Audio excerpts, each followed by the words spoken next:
بعد کیا ہوا؟ جب سارے شہید ہو گئے، ان کی لاشوں پر گھوڑے دوڑائے گئے، تو جو لوگ قریب آبادیوں کے لوگ تھے وہ آئے، ان لاشوں کو سمیٹا، کتنوں کو تو انہوں نے دفن کیا اور مولا حسین کو دفن کیا۔ اب بیبیاں خیمے میں تھیں، قیدی بنائی گئی۔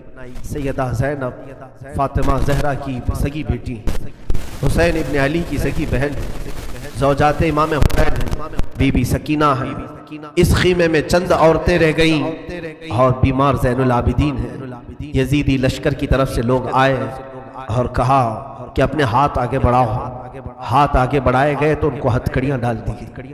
رسول اللہ کے گھر والوں کو ہتھکڑیاں ڈال کر باہر نکالا گیا، خیمے اجاڑ دیے گئے۔ بعض روایات یہ بتاتی ہیں کہ خیموں میں آگ لگا دی گئی۔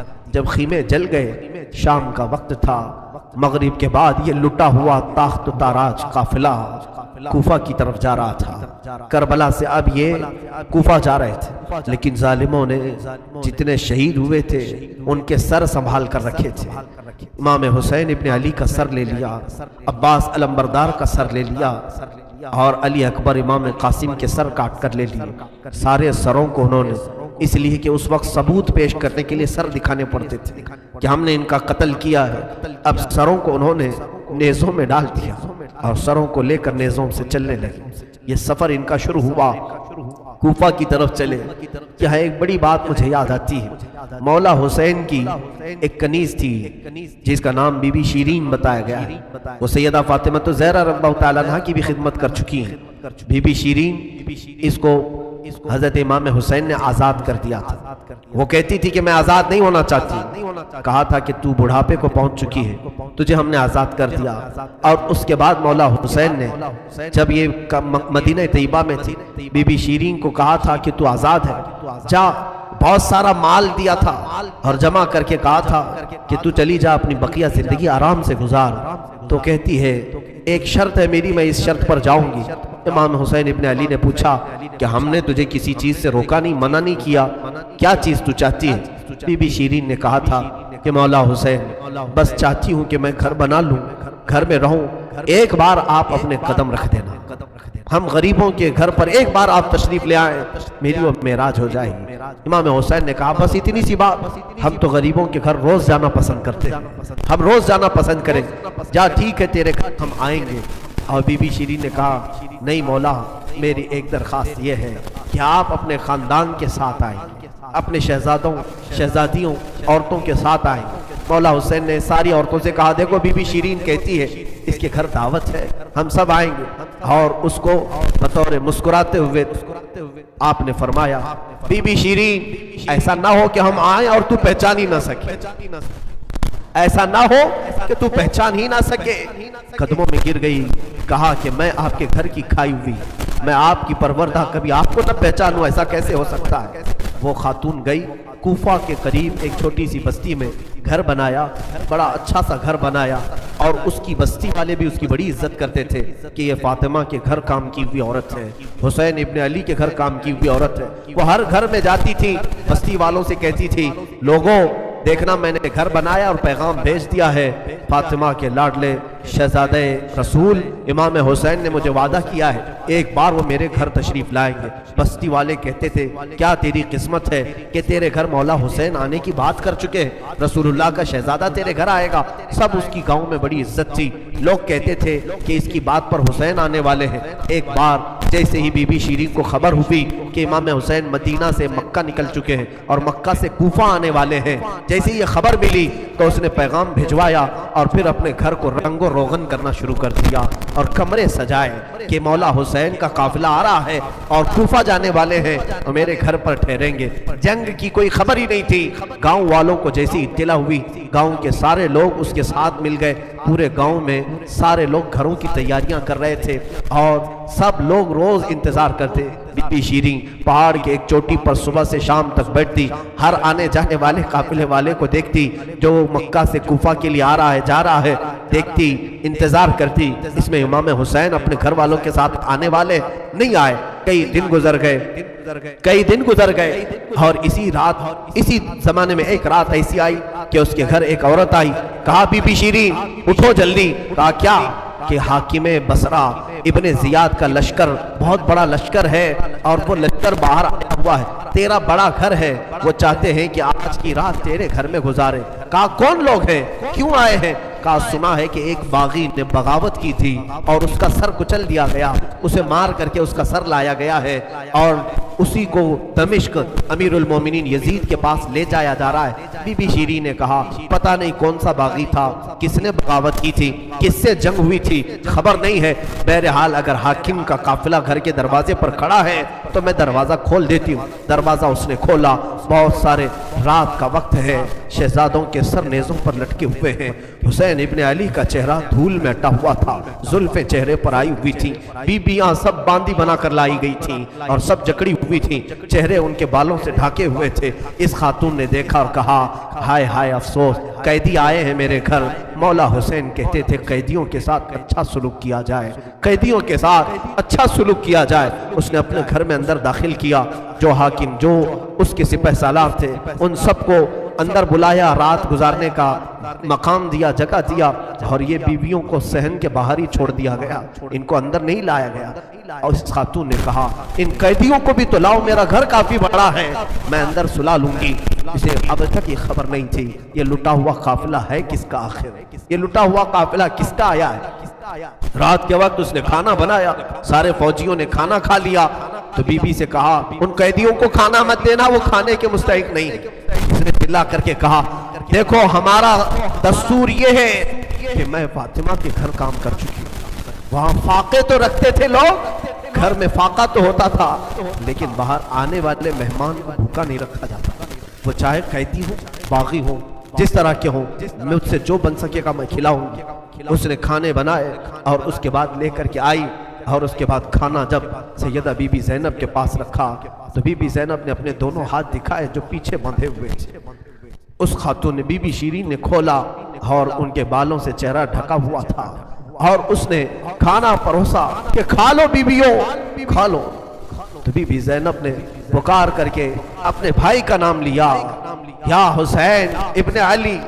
تو بی بی شیریں چونک اٹھی، یہ نام تو کیوں لے رہی ہے؟ یہ نام تو میرے آقا کا ہے جس کی میں باندھی تھی، میں خدمت گزار تھی، یہ نام تو کیوں لے رہی ہے؟ بی بی زینب کہتی ہے بی بی شیریں کیا ہم نے تجھے پہچان لیا؟ بابا نہیں کہتے تھے کسی دن ہم گھر پر آئیں اور تو پہچان ہی نہ سکی؟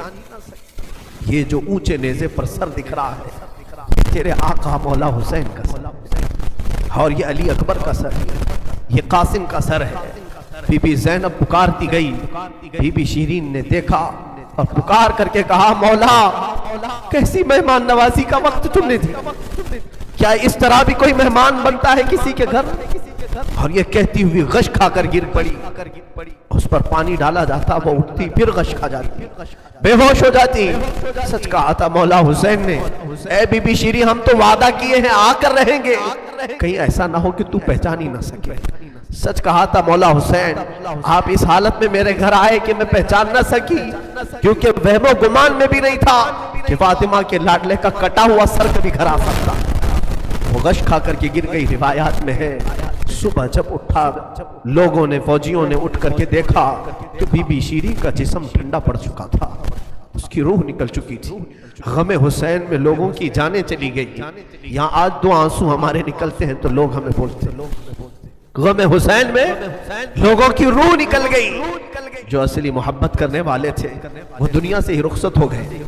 مولا حسین کی محبت کرنے والی بی بی شیریں دنیا میں نہیں رہی۔ کہا آخری جملے اس کے یہ تھے، گھر بڑی آن شان سے اس لیے بنایا تھا کہ ایک بار مولا قدم رکھیں گے، اب انہوں نے قدم رکھ دیا تو اب جینے میں کوئی مزہ نہیں، اب میری زندگی کی تمنا پوری ہو گئی ہے۔ اس کے بعد یہ قافلہ نکلا، کوفہ کی طرف جا رہا تھا، ابن زیاد تک پہنچنا تھا۔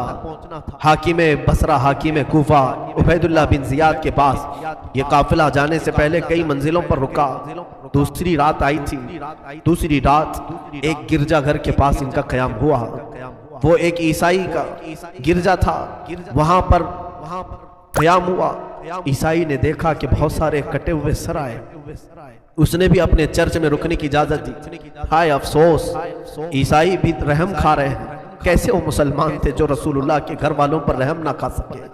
عیسائی نے رکنے کا وہاں پر رکنے کی اجازت دی. اس کے بعد کہا, رات کو اس نے کہا کہ یہ جو سروں پر, یہ جو نیزوں پر سر ہے, کیا یہ ہمیں ایک رات کے لیے دو گے؟ لوگوں نے کہا لے لو, لیکن امانت کے ساتھ واپس کرنا کہ ہمیں دمشق پہنچانا ہے. اس نے سر حسین کو لیا, دھول کو صاف کیا, اس لیے کہ اسے دور سے اس چہرے میں کچھ چمک نظر آ رہی تھی. اس عیسائی راہب نے رات کے وقت دیکھا, ایک تخت پر رکھ کر کے سر حسین کا غور سے مطالعہ کرنے لگا اور اپنی پرانی کتابوں سے ملانے لگا. پرانی کتابیں پڑھتا تھا اور چہرہ دیکھتا تھا, بار بار دیکھتا تھا. پھر چیخ کر کے کہا, ہاں میں اپنے مقام کو پہنچ گیا, اس لیے کہ مقدس کتابوں میں لکھا ہوا ہے نبی کے آخری نبی کا نواسا ظلمن قتل کیا جائے گا اور اس راستے سے جائے گا, اور یہاں کی گرجا میں اگر رکے تو گرجا میں جو خدمت گزار ہے وہ اس کی خدمت کرے, مولا اسے جنت عطا کرے گا. وہ عیسائی راہب کہتا ہے وہ چہرے میں ساری علامتیں جو کتابوں میں لکھی یہی ہے. وہ ایمان لے آیا, کلمہ طیبہ پڑھا, اسلام قبول کیا, رات میں اس کی دنیا بدل گئی. میرے عزیزو, اسی کو کہا جاتا ہے اسلام زندہ ہوتا ہے ہر کربلا کے بعد. حسین کے انتقال کے بعد بھی اسلام پھیل رہا, ایمان دوسروں کو بانٹ رہے ہیں. صبح تک اس گرجا میں رکے, پھر دن پورا گزارے اور شام کے وقت ٹھنڈے وقت میں کوچ کرنے کا ارادہ کیا, اور سر امام حسین جو ان لوگوں نے نیزے پر لیا تھا اس کو ایک جگہ گاڑ دیا, اور اس کے بعد اپنے پانی وغیرہ کے استعمال کے بعد قافلے کو کوچ کرنے کا حکم دیا. قافلہ آگے چلا, لیکن جو فوجی آتا سر حسین کو اٹھانے کے لیے نیزے پر, وہ تو ہلکا ہو چکا تھا لیکن وہ زمین میں ایسا گڑ چکا تھا کہ اٹھتا نہیں تھا, کسی سے ہل نہیں رہا تھا. بہت لوگوں نے کوشش کی, پھر آ کر کے انہی ظالم یزیدیوں نے بی بی زینب سے کہا, اے خاتون, یہ تمہارے بھائی کا سر زمین پر ایسا جمع ہوا ہے, ہٹتا نہیں ہے, آگے بڑھنا ہے ہمیں, یہ ہٹتا نہیں ہے. بی بی زینب نے غور سے دیکھا اور کہا, قافلے میں دیکھ لو سب ہیں یا نہیں, قافلے میں سب ہیں یا نہیں. دیکھا گیا تو بی بی سکینہ قافلے میں نہیں تھی, قافلے میں موجود نہیں تھی. بی بی زینب نے کہا, وہ میرا غیور بھائی ہے, اپنے خاندان والوں کو چھوڑ کر کہیں جاتا نہیں تھا, اپنی بچی کا غم ہوگا, آگے نہیں بڑھتا, تلاش و سکینہ کہاں ہے. لوگوں نے ڈھونڈنا شروع کیا. پہاڑ کی ایک چھوٹی سی چوٹی پر وہ بیٹھی ہیں اور ایک خاتون کی گود میں بیٹھی ہیں. کوئی ایک خاتون ہے, اسے سہلا رہی ہے, تھپکیاں دے رہی ہیں. بی بی سکینہ 9 سال کی عمر میں ایک بڑی معزز خاتون کی گود میں ہچکیاں لے لے کر رو رہی ہیں اور کچھ باتیں کر رہی ہیں. بی بی زینب نے دور سے دیکھا, خاندان کی کچھ عورتیں اور آئی, پکارا, سکینہ جانے کا وقت ہو گیا, تم یہاں کیا کر رہی ہو. دوڑ کر کے جیسی سکینہ کے قریب آئے تو دیکھا نہ وہاں عورت تھی نہ کوئی خاتون تھی.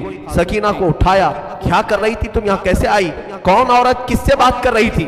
سکینہ نے کہا, میں جانتی نہیں تھی, یہاں حاجت کے لیے آئی تھی, اچانک ایک خاتون نمودار ہوئی, اس نے مجھے گود میں اٹھایا, بوسے دینا شروع کیا, میرا ماتھا چوما. میں نے پوچھا کہ تو کون ہے, اس نے کہا, اے بچی تو نہیں جانتی, میں تیری دادی فاطمہ الزہرا, میں فاطمہ الزہرا ہوں, رسول اللہ کی شہزادی ہوں. میں اپنی دادی کے گود میں سو گئی, بڑا نرم گود تھا, بڑی ان کی نازک ہاتھ تھے, اور وہ مجھے سہلا رہی تھی اور مجھ سے پوچھ رہی تھی کہ کیسے کربلا میں کیا کیا ہوا سنا بچی. میں علی اصغر کی شہادت دادی کو سنا رہی تھی, علی اکبر کیسے قتل ہوئے دادی کو سنا رہی تھی. ان کے آنسو بہتے تھے اور میرے جسم پر گرتے تھے, اور میں نے کربلا کی ساری داستان اماں فاطمہ کو سنا رہی تھی. سیدہ زینب کی چیخ نکل پڑی کہ ماں فاطمہ اب بھی بے قرار ہے, اس لیے کہ حضرت امام مسلم فرماتے ہیں, ایک بڑے بزرگ ہیں, تابعی ہیں, کہتے ہیں میں نے خواب میں دیکھا ایک بوڑھی خاتون کو. کربلا کا یہ منظر جو تھا 10ویں محرم کو ہوا, 9 محرم کو خواب دیکھیں یا عاشورہ کی رات کو انہوں نے خواب دیکھا. کہتے ہیں ایک بوڑھی عورت ہے, بڑی عمر والی عورت ہے, جبہ اس کے سر پر پڑا ہوا ہے, جھاڑو لے کر میدان جھاڑ رہی ہے, پورا میدان جھاڑا. تو یہ امام مسلم فرماتے ہیں میں نے دور سے پکار کر کے کہا, بی بی کون ہو آپ, یہ میدان کیوں جھاڑ رہی ہو. انہوں نے پلٹے بغیر کہا, اے شخص, میں رسول اللہ کی بیٹی فاطمہ الزہرا ہوں, یہ میدان کربلا ہے, میں یہاں جھاڑ رہی ہوں اس لیے کہ کل میرا لاڈلا یہاں گرنے والا ہے, کہیں کوئی نوکیلے کنکر اس کے جسم میں نہ چپ جائے. مجھے درد ہوگا اگر حسین کو کوئی زمین کی کنکریاں چبھیں، میں صاف تو کر لوں۔ فاطمہ الزہرا کا غم ہم نہیں جان سکتے میرے عزیز، احساس نہیں کر سکو گے۔ غم کی داستانیں بڑی بہت ہیں، واقعات سنانے کے لیے میرے پاس وقت نہیں ہے، میں سمیٹتا ہوں۔ عزیزان گرامی، یہ تاخت و تاراج قافلہ، یہ اسیران اہل بیت کوفہ پہنچے ابن زیاد کے محل میں۔ ابن زیاد نے دیکھا حسین ابن علی کو تانے مارنے لگا، کہا کہ تم نے بڑا غلط کیا، تم نے یزید کے خلاف خروج کیا، بغاوت کیا، اور اس کے بعد بہت ساری بے حرمتی کرنے کے بعد اس قافلے کو اس نے دمشق روانہ کیا۔ دمشق ملک شام کی راجدھانی، آج بھی ملک شام میں، جس کو انگلش میں دمسکس کہا جاتا ہے، دمشق ہے وہ اصل۔ دمشق میں جب یہ قافلہ پہنچنے لگا، وہاں کے حالات الگ تھے۔ بازار شام پر لعنت ہو، بازار شام پر گھر گھر وہاں سجائے گئے تھے، اور لوگوں میں یہ جشن کا ماحول تھا کہ آج باغیوں کے سر لائے جا رہے ہیں اور قیدیوں کو جکڑ کر کے ملک شام خلیفہ وقت یزید کے دربار میں پیش کیا جا رہا ہے۔ لوگ چھتوں پر چڑھ چکے تھے یہ منظر دیکھنے کے لیے، یہ علم جو اٹھا کر کے آ رہے تھے لوگ قافلے یزید میں۔ یزیدی لشکر جو کوفہ سے دمشق داخل ہو رہا تھا، دمشق کے دروازے پر یہ قافلہ پہنچا ہے، سر امام حسین کو نیزے پر لے کر، علی اکبر، امام قاسم، عباس کا سر لے کر یہ لوگ پہنچے ہوئے ہیں۔ ابھی ملک شام کے بازار میں دیکھا، اچانک طبلے بجنا شروع ہو گئے، ڈھولوں کی آوازیں بلند ہو گئی، باجے شروع ہو گئے، اور بہت زیادہ بانسریاں بجنے لگیں، اور اس جشن کے ماحول میں اس قافلے کو لایا جا رہا ہے۔ آگے لوگ ناچتے ہوئے جا رہے ہیں، کھیلتے ہوئے جا رہے ہیں کہ فتح مبین یزید کا اچھا ہو۔ جے جے کار لگ رہی تھی، خاندان اہل بیت کو قیدی بنا کر کے لایا گیا ہے۔ میرے عزیزوں، اس خاندان اہل بیت کے ساتھ وہاں جو معاملات ہوئے، کئی لوگ تھے جو دیکھنے کے لیے دور دور سے آئے تھے۔ ایک صحابی ہے، وہ کہتے ہیں میں تجارت کے لیے گیا تھا، تو مجھے خبر ہوئی کہ آج اہل بیت کا قافلہ یہاں آ رہا ہے، تو میں دوڑتا ہوا پہنچا، اور جیسے ہی میں نے دیکھا، دیکھ کر کے میں ضبط نہ کر سکا، وہ چہرہ آج نیزے پر تھا جو کبھی میرے مصطفیٰ کے کندھے پر ہوا کرتا تھا۔ وہ صحابی کہتے ہیں ان کے لبوں پر میرے آقا اپنے ہونٹ رکھا کرتے تھے، ان کی گردن کو سونگھا کرتے تھے۔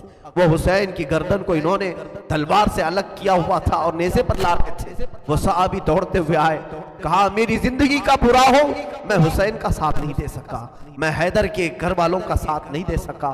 بچیاں تھیں جو قیدی بنا کر لائی گئی تھیں، دوڑ کر کے وہ صحابی آئے اور بی بی سکینہ کے پاس آئے، ننھی سی 9 سال کی عمر کی بچی بھی قیدی بن کر آئی، دوڑ کر کے ساتھ قریب آئے، پوچھا کہ بچی میں تمہارے غم میں برابر کا شریک ہوں، میں بھی تمہارے غم میں ساتھ ہوں، اہل بیت کا میں وفادار ہوں۔ انہوں نے توجہ نہیں کی، اس لیے کہ بی بی سکینہ کہتی ہیں ہم تو دنیا سے مایوس ہو چکے تھے، ہم نے کٹنے کے وقت کسی کو آتے ہوئے نہیں دیکھا، اب تماشا دیکھنے کے لیے بہت سارے لوگ آتے ہیں، توجہ نہیں کی۔ اس صحابی رسول نے آگے بڑھ کر کہا کہ اے سکینہ میں تجھے جانتا ہوں، تو حسین کی بیٹی ہے، تو فاطمہ کی لاڈلی ہے، تو شیر خدا کے گھر کی شہزادی، بتا کوئی حاجت ہو، کچھ کھانا پانی کوئی چیز۔ اللہ اللہ، یہ بھوکے اور پیاسوں نے کبھی کھانا کسی سے نہیں مانگا، پوری داستان کربلا سننا، کبھی انہوں نے روٹی نہیں مانگا، ہاں پانی ضرور مانگا ہے۔ پانی مانگنا انسانیت کے لیے عیب نہیں، روٹی مانگنا محتاجی کی علامت ہو سکتی ہے۔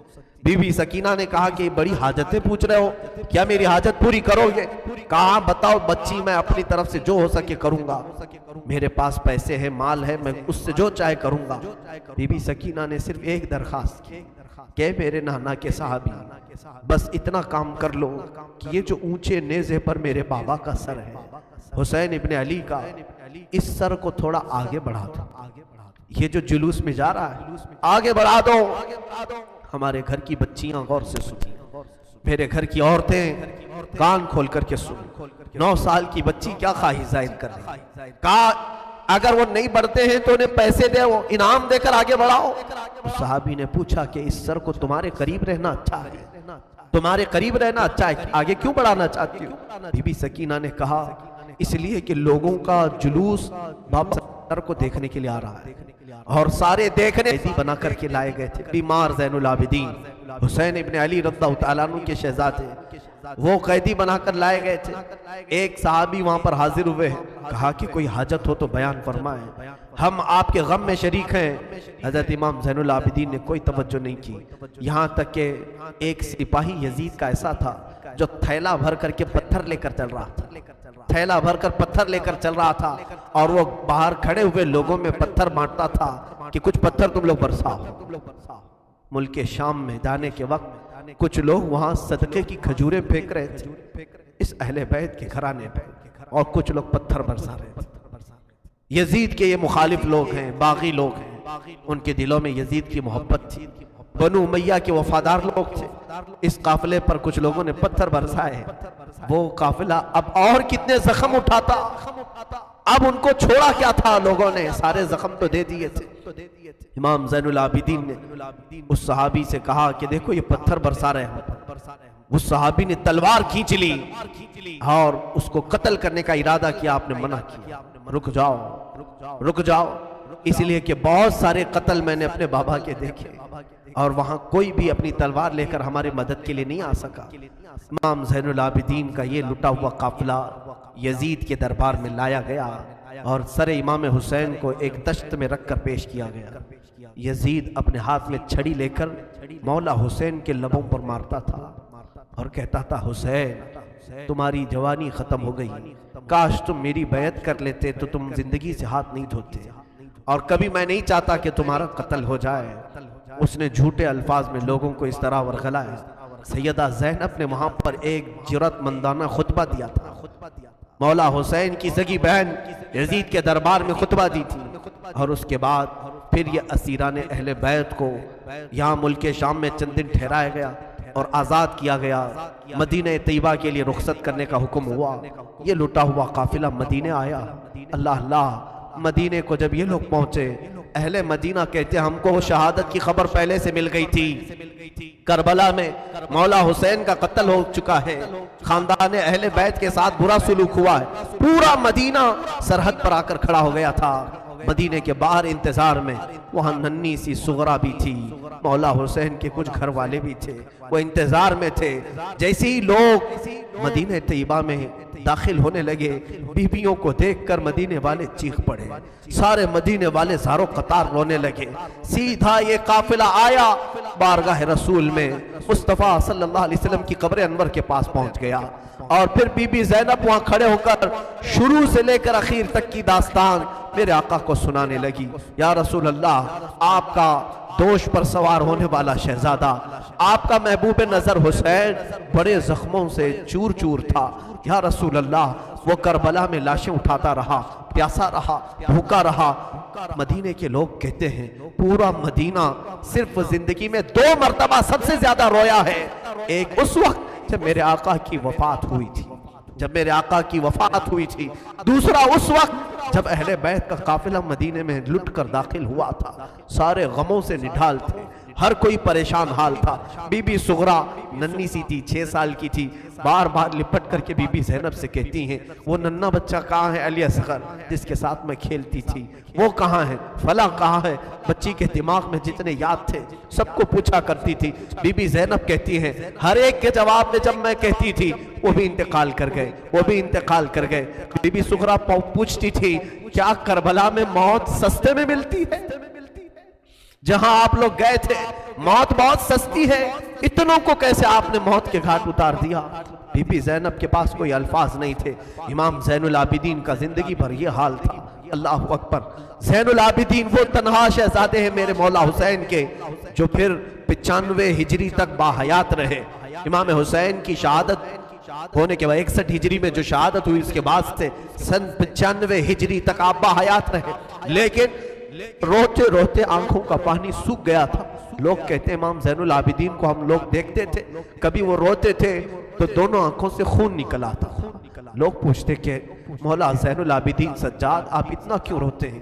کہتے ہیں کیا تم میری ہنسی کی تمنا رکھتے ہو جس کے سامنے اس کے بھائیوں کو، اس کے گھر والوں کو، اس کے باپ کو کاٹا گیا ہے، اس کے گھر والوں کو کاٹا گیا ہے۔ امام زین العابدین کا حال یہ تھا کہ امام زین العابدین شہر میں جا رہے تھے اور قصاب گوشت بیچنے والا دکان میں بیٹھا ہے، گوشت بیچ رہا ہے، جیسے وہ قریب آنے لگے اس نے جلدی سے گوشت کے اوپر چادر ڈال دی، گوشت چھپا دیا۔ لوگ جو گوشت خریدنے والے کھڑے تھے انہوں نے پوچھا کہ بندے تو کیوں گوشت چھپا رہا؟ کہا زین العابدین آ رہے ہیں، وہ ابھی یہاں کھڑے ہوں گے اور گوشت دیکھ کر کے رونا شروع کر دیتے، گوشت دیکھ کر کے رونا شروع کرتے۔ کہا ایسا کیوں کرتے ہیں؟ کہتے ہیں جب بھی وہ میری دکان کے پاس یہ کچا گوشت دیکھتے ہیں تو کہتے ہیں کہ میرے بھائیوں کا گوشت ایسے ہی کٹا گیا تھا اور ادھیڑا گیا تھا، زندگی بھر وہ گوشت کی دکان کے پاس کھڑے ہوتے تو ان کی آنکھیں بہہ جاتی۔ اور اس کے بعد ایک روایت یہ بھی ملتی ہے کہ قربانی کے دن تھے، مولا زین العابدین ایک جگہ سے گزر رہے ہیں، ایک قصائی بکرے کو لٹایا ہے اور جلدی سے اس پر چھری چلائی جا رہی تھی۔ امام زین العابدین دور سے کھڑے ہو گئے، کہا اے قصائی تو نے بکرے کو لٹایا، پانی پلایا کہ نہیں پلایا؟ وہ کھڑا ہوا، کہا اے امام زین العابدین ہم مسلمان ہیں، جانوروں کو کاٹتے ہیں تو پہلے پانی پلا کے کاٹتے ہیں۔ امام زین العابدین نے کربلا کی طرف منہ کیا، کہا مولا حسین مسلمان جانوروں کو پانی پلا کے کاٹتے ہیں، جانوروں کو پانی پلا کے کاٹتے ہیں، مگر اہل بیت کے کسی شہزادے کو ایک گھونٹ بھی پانی نہیں پلایا گیا اور انہیں ویسی پیاسا شہید کیا گیا، پیاسا کاٹا گیا ہے۔ امام زین العابدین کی پوری زندگی ایک ایک چیز کو دیکھتے تو رونے لگ جاتے تھے کہ کربلا میں یہ چیز نہیں تھی، یہ چیز نہیں تھی۔ ایک وقت ایسا بھی آیا، کوفہ کا گورنر ابن زیاد، یہ اب اس کے برے دن شروع ہو چکے تھے، میں پھر دوسری تقریر میں عرض کروں گا، زور کی اذان انشاءاللہ تقریر کے بعد ہوگی۔ آج سارا مجمع یہاں پر ہے اور انشاءاللہ بغیر نماز پڑھے ہم تو یہاں سے جائیں گے، اور اذان لوگوں کو جمع کرنے کے لیے ہوتی ہے، جو آلریڈی جمع ہے پھر انہیں کیا جمع کیا جائے؟ اذان تو ہم دیں گے انشاءاللہ، صبر کریں، یہ وقت شہادت کا ہے، یہ وقت کربلا کی یاد کا ہے۔ مولا حسین کے یہ شہزادے امام زین العابدین رضی اللہ تعالیٰ، زندگی بھر آپ کے حالات یہ تھے کہ کبھی کچا گوشت دیکھیں تو رو پڑے، کسی جانور کو ذبح ہوتے دیکھیں تو رو پڑے۔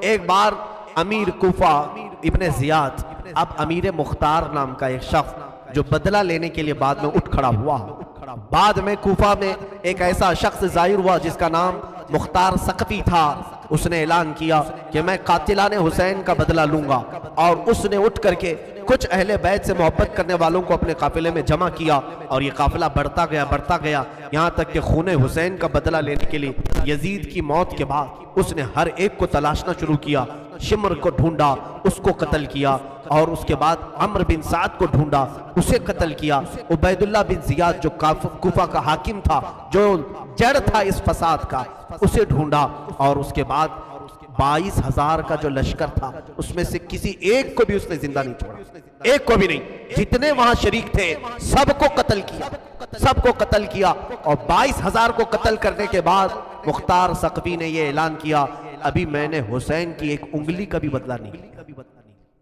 میں حسین ابن علی کی ایک انگلی کا بھی بدلہ نہیں لیا۔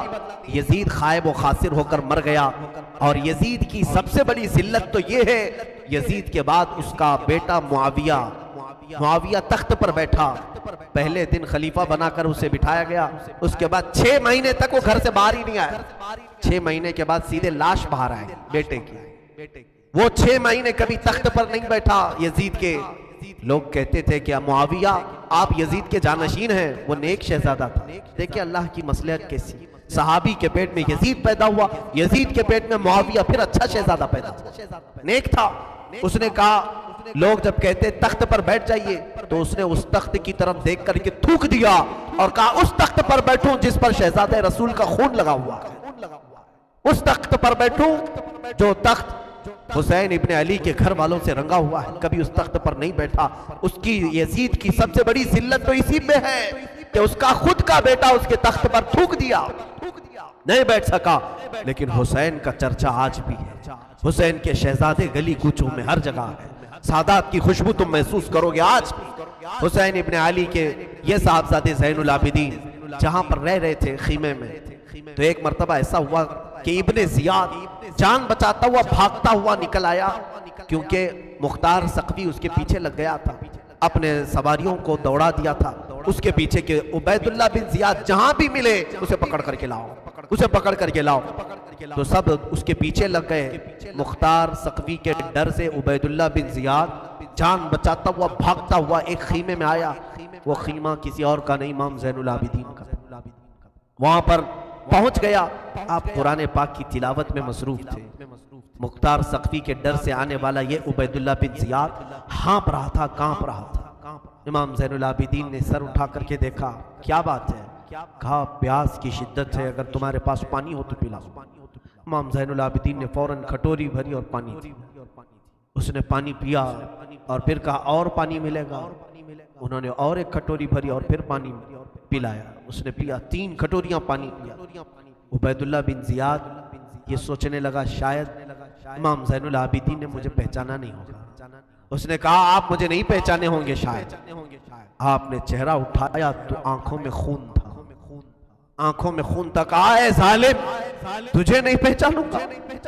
تیری وجہ سے میرا پورا گھرانہ لٹ گیا، میرا پورا خاندان تو نے تباہ کیا، بھوکا اور پیاسا کربلا میں تڑپایا، تجھے نہیں پہچانوں گا؟ تو عبیداللہ بن زیاد بدبخت نہیں ہے؟ اس نے کہا جب آپ نے پہچانا تو پانی پلا رہے ہو۔ امام زین العابدین نے کہا جو تو نے ہمارے ساتھ سلوک کیا وہ تیری فطرت تھی، اور ہم نے جو سلوک کیا ہے یہ اہل بیت کی فطرت ہے، یہ اہل بیت کی شان، ظالموں کے ساتھ بھی پانی پلانے کا سلوک۔ اسی لئے میرے عزیزوں، آج اگر ہمیں کچھ آس ہے، امید ہے، تو رسول کے انہی شہزادوں سے کہ ہماری برائیاں 1000 ہوں گی، لیکن مجھے امید ہے کہ ان حسین ابن علی کے شہزادوں سے اگر قیامت کے دن ایک بار ہم کہہ دیں گے پانی، تو امید ہے کہ یہ اپنے نانا کے حوض کوثر سے ہمیں پانی ضرور پلائیں گے۔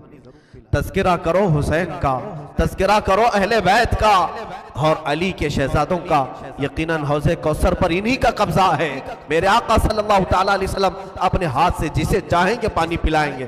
ان کے گھر والوں کو ستا کر کے تم پانی قیامت کے دن کس پیاس بجھاؤ؟ امام زین العابدین نے اس وقت بھی پانی پلایا۔ میرے عزیزوں، اس کے بعد ایسا نہیں کہ اسلام ختم ہو گیا، امیہ کی خلافت چلتی رہی۔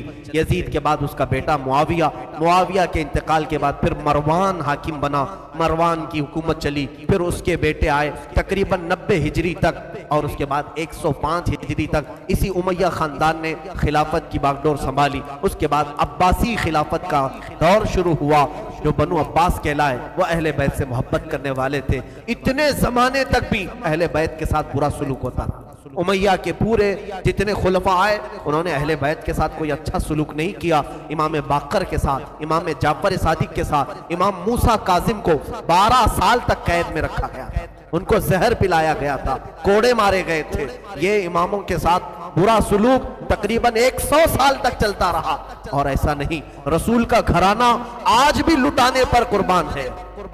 آج بھی اگر کوئی بات آ جائے تو دیکھنا رسول اللہ کی جو اصلی آل ہوں گے، اصلی اولاد ہوں گے، وہ قیادت کے لیے آگے بڑھیں گے اور اپنا سر بھی پیش کریں گے۔